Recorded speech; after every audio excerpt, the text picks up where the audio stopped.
After Ricky slowed down enough to let him get by, but Jerry Nadeau did not. He was back too far.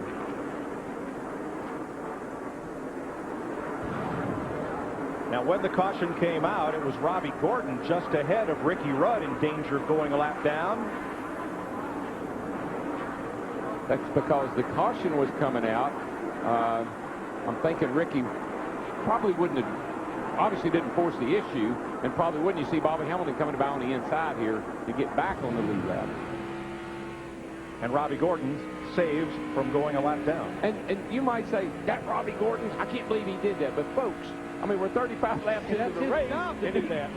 You know, Ricky's leading, and you're going to have a caution. Give me a break.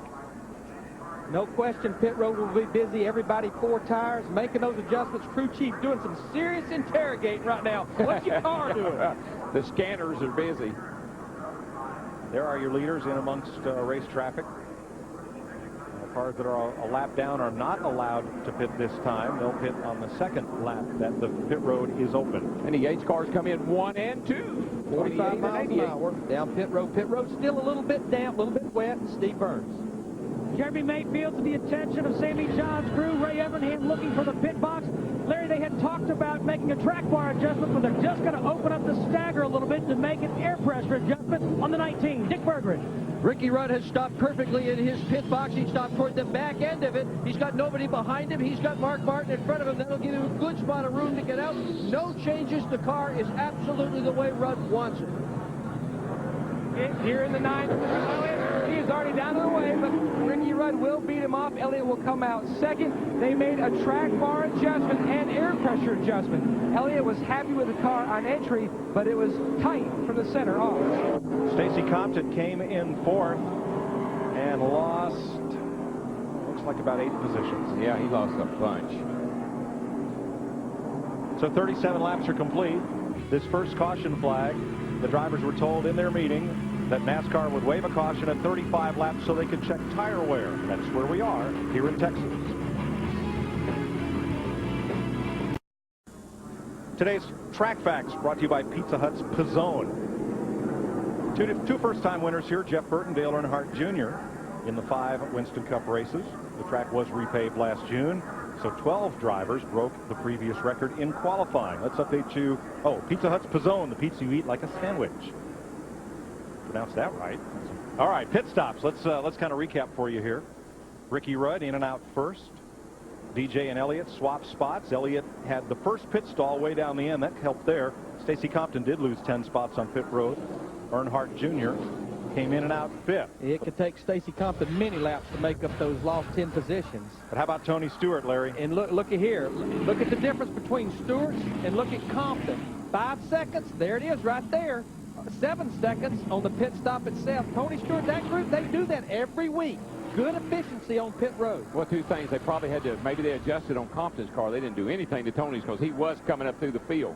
Now, while we were running under green, as there's a look at Greg Zipadelli's crew getting ready for the next stop.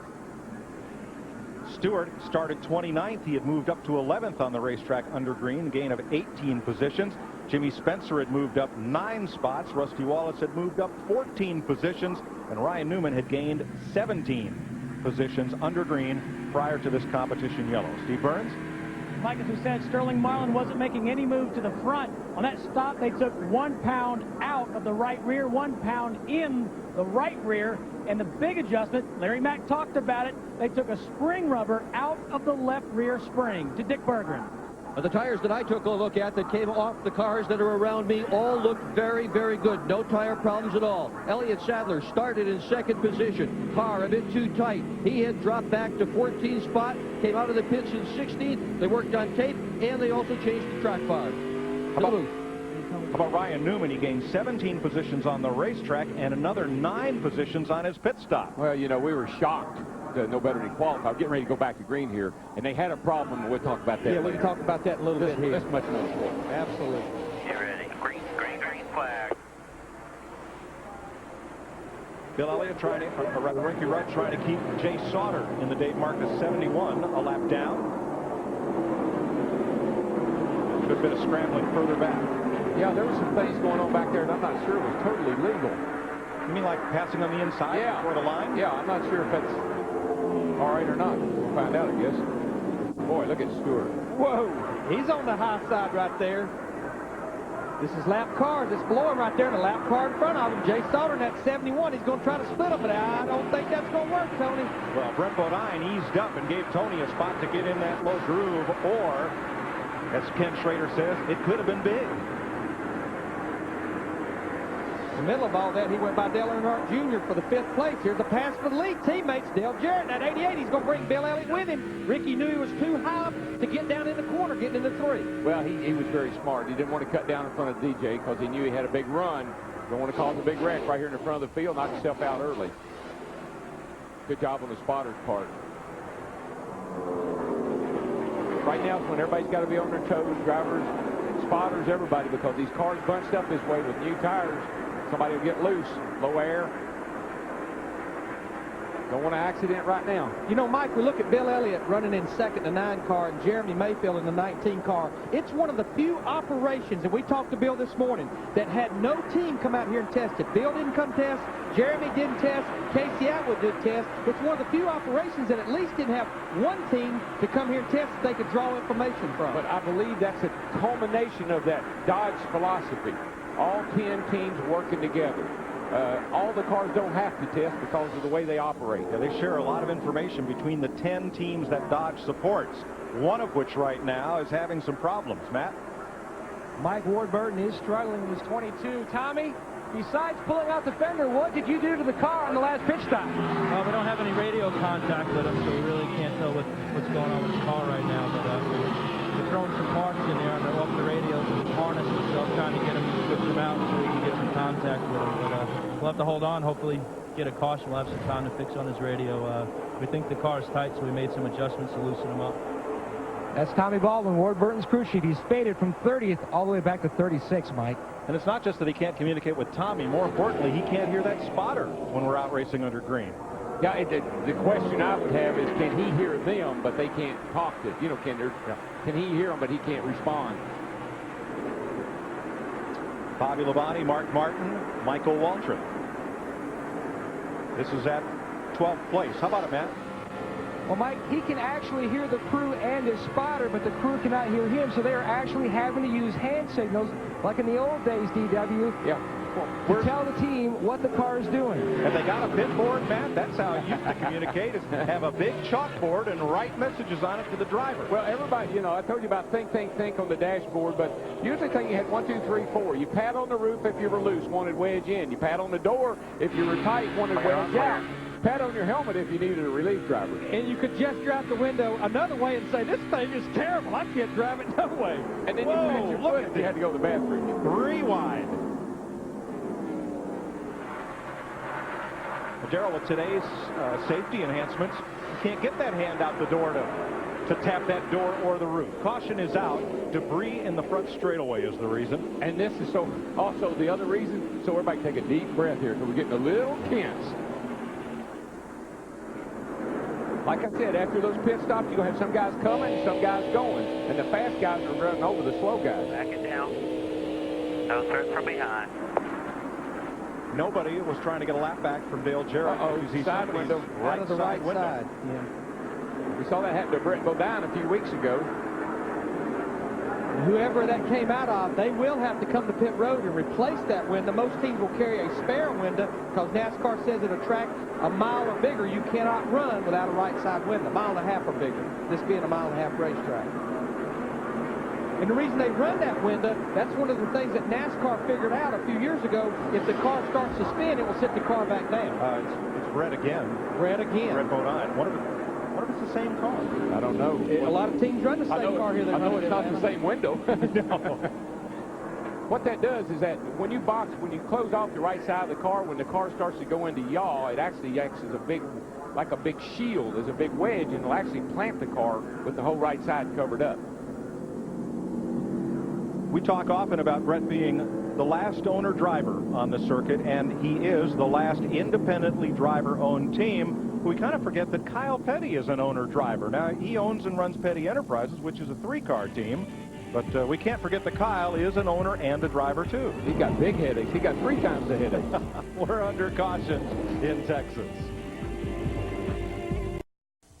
The Samsung RadioShack 500 on Fox is brought to you by UPS, official delivery company of NASCAR. We want to race the truck. People love the truck. Still under caution for debris as you ride along with Dale Jarrett. Ward Burton and Jeff Green have both made lengthy pit stops, as has Bobby Hamilton, who has the hood up trying to cure that smoking problem. There's Burton's crew at work. They've been inside the cockpit, so now they fix the window net. Brett Bodine was in to get a new right side window and goes back out, and in one lap, I think we'll go back to green. Yes, sir. That flagman is putting that one finger up in the air. Spotters and crew chiefs communicating to their drivers, one to go, clean them up.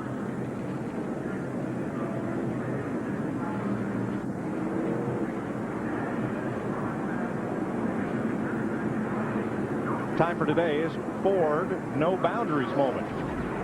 It's been no boundaries for the Jack Roush team in 2002. Last year, they got off to a tough start. Didn't have a driver in the top 10. Didn't have one in the top 20 in 2001 after 6 races. But now, 4 drivers, all 4 of Roush's cars, are in the top 10, led by Matt Kenseth in second in the points. That doesn't even look like the same operation. Nope.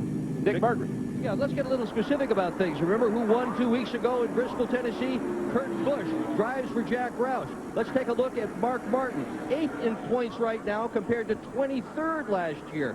3 top 10s to this race compared to only 1 last year. You're right. The whole Roush team is doing much better this year than they did last. There are probably a lot of reasons why, but one key one is the 60 or so horsepower they found in the engine shop. Yeah, I've said all along. I know they may not be in the Yates category yet, but they're a whole bunch better than they were last year. You can see that when they get up on the straightaways. It's our Ford No Boundaries moment for today's races. We're set for a restart. No substitute for that horsepower. Horsepower and aerodynamics. I think they've improved everything, and the chemistry of some of their teams. Dale Jarrett leads Bill Elliott, Ricky Rudd, Dale Earnhardt Jr., and Tony Stewart. The rest of the top 10, Mayfield, Jimmy Johnson, Spencer, Rusty Wallace, Ryan Newman.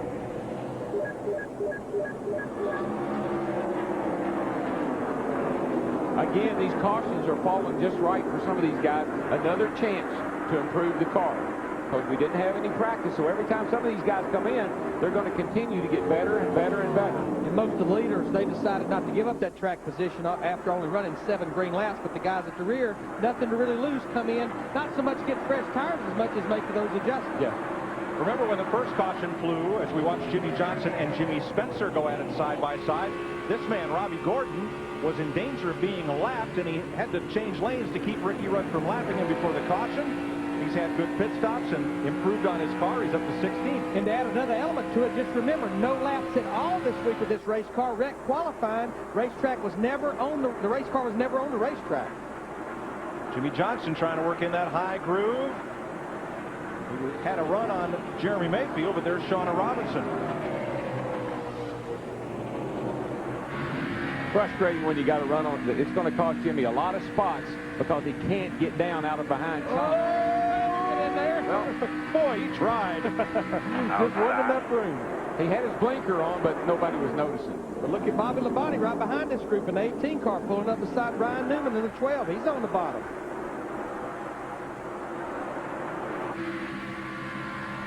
Outside, still there.